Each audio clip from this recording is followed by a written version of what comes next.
एकीकडे आंदोलन, कधी सरकारी कार्यालयासमोर नोटांची उधळण, कधी साडी नेसून डोक्यावर हंडा घेत प्रशासनाला जाब, तर कधी मराठा आरक्षणाच्या मुद्द्यावर आक्रमक भूमिका.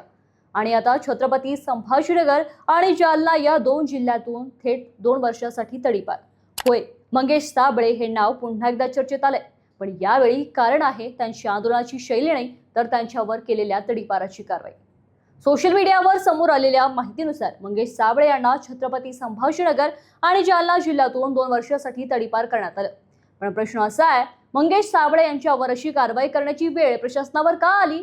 या कारवाई मागे नेमकं काय कारण आहे? आणि सर्वात महत्त्वाचं म्हणजे आंदोलनाच्या माध्यमातून आपली वेगळी ओळख निर्माण करणाऱ्या मंगेश साबळेंच्या राजकीय आणि सामाजिक प्रवासाला या तडीपारामुळे नेमका धक्का बसणार का? चला संपूर्ण प्रकरण समजून घेऊया. नमस्कार, मी श्यामल साबळे आणि तुम्ही पाहता सरळ सोपं.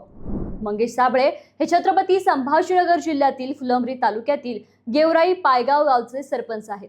पण केवळ सरपंच म्हणून त्यांची ओळख नाही. अनोख्या आणि आक्रमक आंदोलनासाठी मंगेश साबळे महाराष्ट्रात चर्चेत आहेत. 2023 मध्ये त्यांनी विहिरीच्या मंजुरीसाठी लाच मागितली जात असल्याचा आरोप करत पंचायत समिती कार्यालयासमोर तब्बल 2 लाख रुपयांच्या नोटा उधळत आंदोलन केलं होतं. या आंदोलनामुळे त्यांचं नाव राज्यभर चर्चेत आलं. यानंतर त्यांच्या आंदोलनाची पद्धतच त्यांची ओळख बनली. 2025 मध्ये गावातील पाणी प्रश्नावर त्यांनी चक्क साडी नेसून आणि डोक्यावर हंडा घेऊन आंदोलन केलं. त्यांचा दावा होता की जल जीवन मिशनचं काम रखडल्यामुळे गावातील महिलांना पाण्यासाठी लांब अंतर पार करावं लागत आहे. म्हणजेच प्रश्न कोणताही असो, प्रशासनाचं लक्ष वेधून घेण्यासाठी काहीतरी वेगळं करण्याची त्यांची शैली होती. मंगेश साबळेंचं नाव मोठ्या प्रमाणावर चर्चेत आलं. ते मराठा आरक्षण आंदोलनाच्या काळात मराठा आरक्षणाच्या मागणीसाठी त्यांनी आक्रमक भूमिका घेतली. इतकंच नाही तर आंदोलनाच्या काळात त्यांनी स्वतःची गाडी पेटवून निषेध केला होता. त्यामुळे ते मराठा आरक्षण आंदोलनातील चर्चेतील चेहरा बनले. त्यानंतर 2024 मध्ये त्यांनी जालना लोकसभा मतदारसंघातून अपक्ष म्हणून निवडणूकही लढवली. आणि इथे एक महत्वाची गोष्ट घडली. मंगेश साबळेंना तब्बल 1,55,930 मतं मिळाली. एका अपक्ष उमेदवारासाठी ही संख्या नक्कीच लक्षवेधी होती. त्यामुळे मंगेश साबळे हे केवळ आंदोलन करणारे सरपंच राहिले नाहीत, तर राजकीय समीकरणांवर परिणाम करू शकणारा चेहरा म्हणून त्यांच्याकडे पाहिलं जाऊ लागलं. मग इथे प्रश्न असा निर्माण होतो की मंगेश साबळे यांच्यावर तडीपारीची वेळ का आली? आता या संपूर्ण प्रकरणाचा सर्वात महत्त्वाचा भाग समजून घेऊया. तडीपार म्हणजे नेमकं काय? एखाद्या व्यक्तीच्या हालचालीमुळे सार्वजनिक शांतता किंवा कायदा सुव्यवस्थेला धोका निर्माण होऊ शकतो असा प्रशासनाचा निष्कर्ष असल्यास कायद्यानुसार त्या व्यक्तीला विशिष्ट क्षेत्रातून बाहेर जाण्याचा आदेश दिला जाऊ शकतो. मंगेश साबळे यांनी स्वतः सोशल मीडियावर व्हिडिओ पोस्ट करत आपल्याला तडीपार करण्याचा आदेश काढला असल्याचं सांगितलं. शिवाय 2 जिल्ह्यातून 2 वर्षाची तडीपारी असल्याचंही त्यांनी स्वतः सांगितलंय.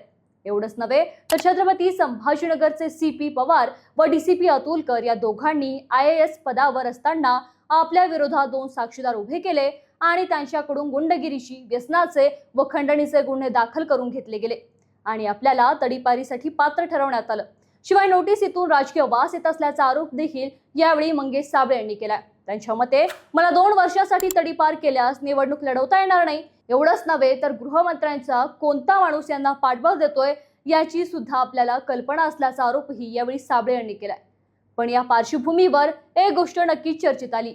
जुलै 2026 मध्ये शिक्षकांना SIR आणि BLO सारखी निवडणूक संबंधित काम दिल्याने विद्यार्थ्यांच्या शिक्षणाचं नुकसान होत असल्याचा मुद्दा मंगेश साबळे यांनी उपस्थित केला होता.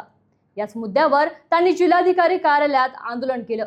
या आंदोलनादरम्यान घोषणाबाजी, अधिकाऱ्यांशी वाद आणि पोलिसांसोबत झटापट झाल्याचा आरोपही करण्यात आला.